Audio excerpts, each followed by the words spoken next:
Baik, Assalamualaikum warahmatullahi taala wabarakatuh. Terima kasih kepada sahabat-sahabat kerana menonton video pada kali ini. Dan kali ini kita bersama segmen Team Select Game Week yang ke-11. Apa khabar sahabat-sahabat? Saya harap anak panah hijau bersama tim sahabat-sahabat. Baik, bagi sahabat-sahabat yang masih baru di channel ini, saya harap sahabat-sahabat boleh like dan subscribe channel ini tanda sahabat menyokong. Jadi tanpa membuang masa, mari kita review prestasi tim rakan FPL pada game week yang ke-10 yang lepas. Tabarakallah sahabat, 90 poin. 90 poin dengan satu hits. Yang mana penjaga gol saya Raya. Di bahagian pertahanan saya pakai posisi 4-3-3. Di bahagian pertahanan Virgil van Dijk 5 poin, dia kena satu kad kuning. Gabriel 12 poin sebagai vice captain. Guehi 10 poin. Ini yang saya tak pernah jual lagi, Guehi. Jurin Timber 6 poin. Enzo 2 poin, Gakpo 3 poin, Semenyo 2 poin, Mateta 9 poin, Haaland captain 26 poin, manakala João Pedro yang telah dijual secara berjamaah pada game week lepas telah membantu saya dengan 9 poin. Kalau sahabat lihat di hadapan sahabat-sahabat, sayangnya Paqueta saya letakkan di bangku simpanan 9 poin dengan gol wonder yang dibuat ketika menentang Newcastle di Upton Park.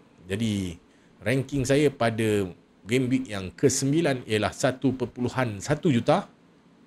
Manakala ranking terbaru saya dan terkini ialah 730k, yang mana saya melonjak 423k kedudukan overall, yang mana Guehi membantu saya, manakala Rice 13 poin menurunkan sedikit ranking, tapi saya masih anak panah hijau. Tabarakallah, syukur sahabat.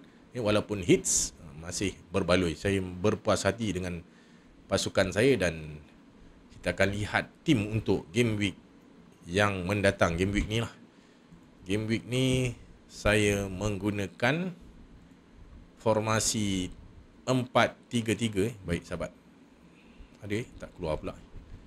Perancangan. Kenapa tak keluar? Baik sahabat, saya cuba. Ada masalah teknikal ni di sini. Macam mana pula tak keluar ni background? Tak keluar juga. Baik. Dah keluar. Baik sahabat. Baik, baik, full screen. Baik sahabat, ini ialah bus team yang mana saya akan benchkan Gakpo dan akan mainkan Senesi berbanding Virgil van Dijk.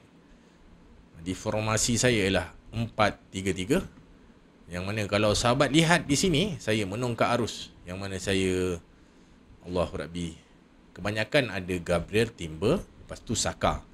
Ada juga tim Saka Gabriel Raya 3, ataupun Raya Gabriel Rice, ataupun Raya Gabriel Gyökeres.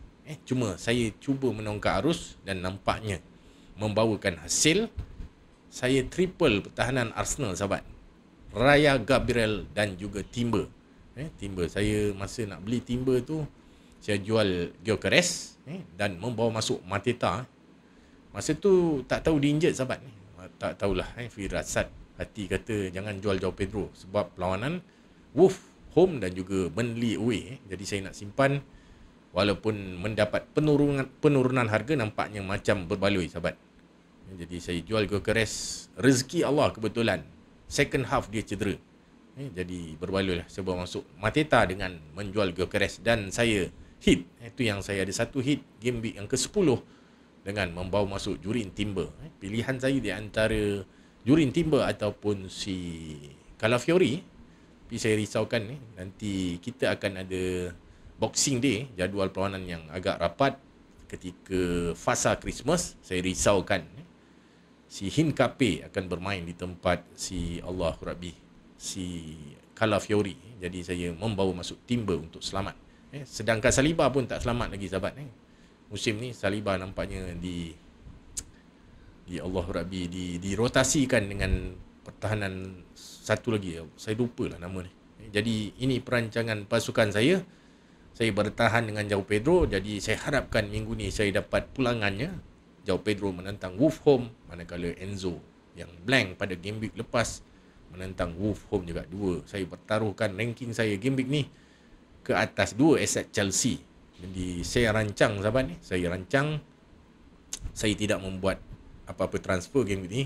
Saya rolling game week ni, saya rolling.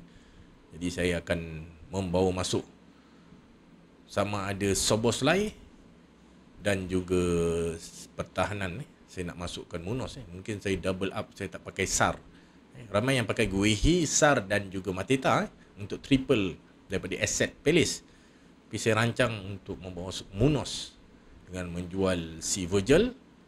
Saya nak tengok juga dulu prestasi si Liverpool macam mana lah. Saya tengok Champions League menentang Real Madrid agak meyakinkan. Saya sedang berfikir-fikir si Virgil van Dijk ni macam mana. Sama ada kalau saya jual, saya boleh bawa masuk Mbeumo dan juga Munoz, ataupun saya bawa masuk Szoboszlai dan juga Minter pada game week ke-12 selepas saja IB. Jadi untuk pengetahuan sahabat-sahabat, game week yang ke-11 ni ialah game week yang terakhir sebelum kita berehat sekali lagi buat kali yang terakhir 2025 untuk tugasan IB, pemain-pemain FPL kita.